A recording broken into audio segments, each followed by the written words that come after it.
Reflexão da liturgia da palavra do 23º domingo do tempo comum. Neste domingo, a liturgia traz para a nossa reflexão o tema do seguimento de Jesus e os seus desafios. São muitos os desafios, mas o maior deles é a renúncia. Seguir Jesus exige fazer renúncias.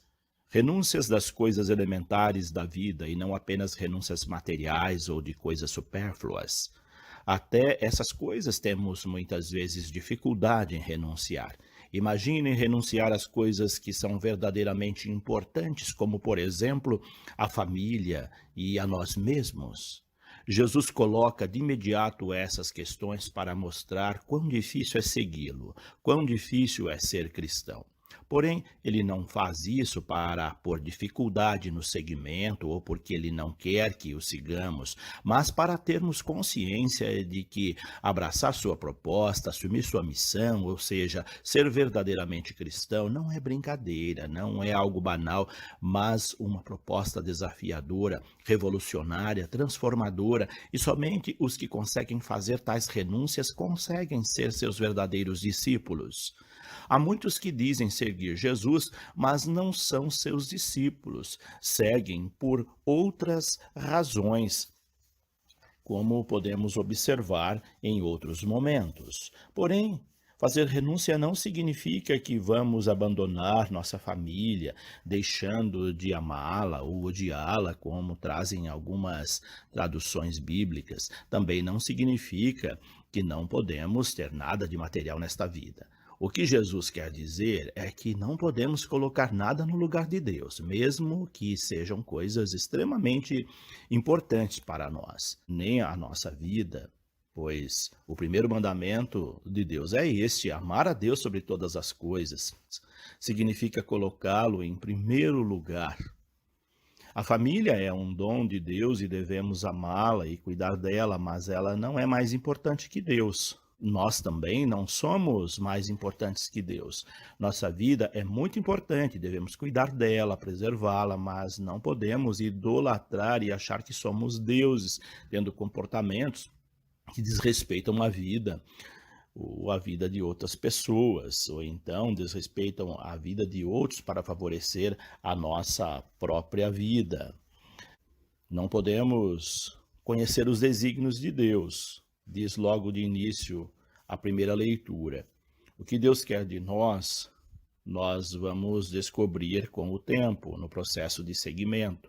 Não dá para saber de antemão, por isso é preciso estar preparado, planejar. Se soubéssemos tudo, ficaria mais fácil e as decisões seriam mais fáceis também. Mas não é bem assim. Por mais que pensemos saber as coisas, o que sabemos é algo ínfimo, pequeno, insignificante, perto da grandeza do mistério de Deus e das coisas que Ele ainda tem a nos revelar. O que sabemos, diz a primeira leitura, é algo da realidade que nos cerca, e mesmo assim sabemos muito pouco. Portanto, não adianta querer adentrar os mistérios de Deus, porque isso não nos pertence, pertence àquele a quem ele quiser revelar. Não são estudos acadêmicos ou científicos que nos irão revelar essas coisas.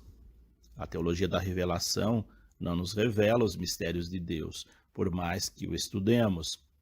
O que ela pode revelar é que os mistérios não nos são revelados, senão não seriam mistérios. Assim sendo, nossos pensamentos são tímidos e nossas reflexões incertas, diz o livro da sabedoria. E ainda mais, diz que a quantidade de pecados e de apegos que temos tornam ainda mais difícil a penetração desses mistérios. Eles tornam nossos corpos pesados, diz a primeira leitura, no sentido de mostrar nossas limitações e os impedimentos que temos para conhecer os mistérios de Deus. O pouco que sabemos de Deus vem do Espírito Santo, diz o texto. E esse pouco, que deve ser o suficiente para podermos segui-lo de modo consciente e amadurecido, deve ser suficiente para vivermos essa vida com retidão, de modo que agrade a Deus, diz o final da primeira leitura. Assim sendo, devemos confiar em Deus e deixar que Ele guie os nossos passos e as nossas decisões, mostra o salmo deste domingo. Viemos do pó e para o pó voltaremos. Isto é a única certeza que temos, e que nascemos e que vamos morrer, o resto é incerto. Saber disso já é suficiente para procurar viver bem nossa curta passagem por este mundo. Assim sendo, por que perder tempo com coisas que não edificam a vida? Por que fazer mal aos outros, ser injusto, se o bem e a justiça são as únicas coisas que garantem a salvação?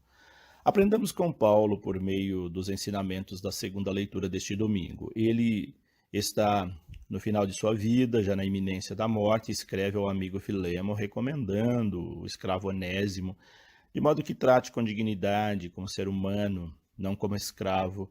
Paulo escreve com delicadeza e respeito, de modo que o amigo não se sinta forçado a atender seu pedido, mas que o faça por natural bondade. Esse gesto revela uma sintonia com Deus no tratamento com o próximo. Assim devemos proceder nesta vida. Seguir Jesus é fazer o bem, é tratar as pessoas com educação, respeito e não fazer nada que prejudique o nosso próximo, seja ele quem for. Seguir Jesus é fazer o bem onde quer que estejamos e com quem estivermos. Colocar o bem e a justiça diante de todos os nossos atos. Isso é fazer renúncia. Isso é apostar no desconhecido mistério de Deus. Isso é confiar em Deus. Deus abençoe a todos. Padre José Carlos Pereira.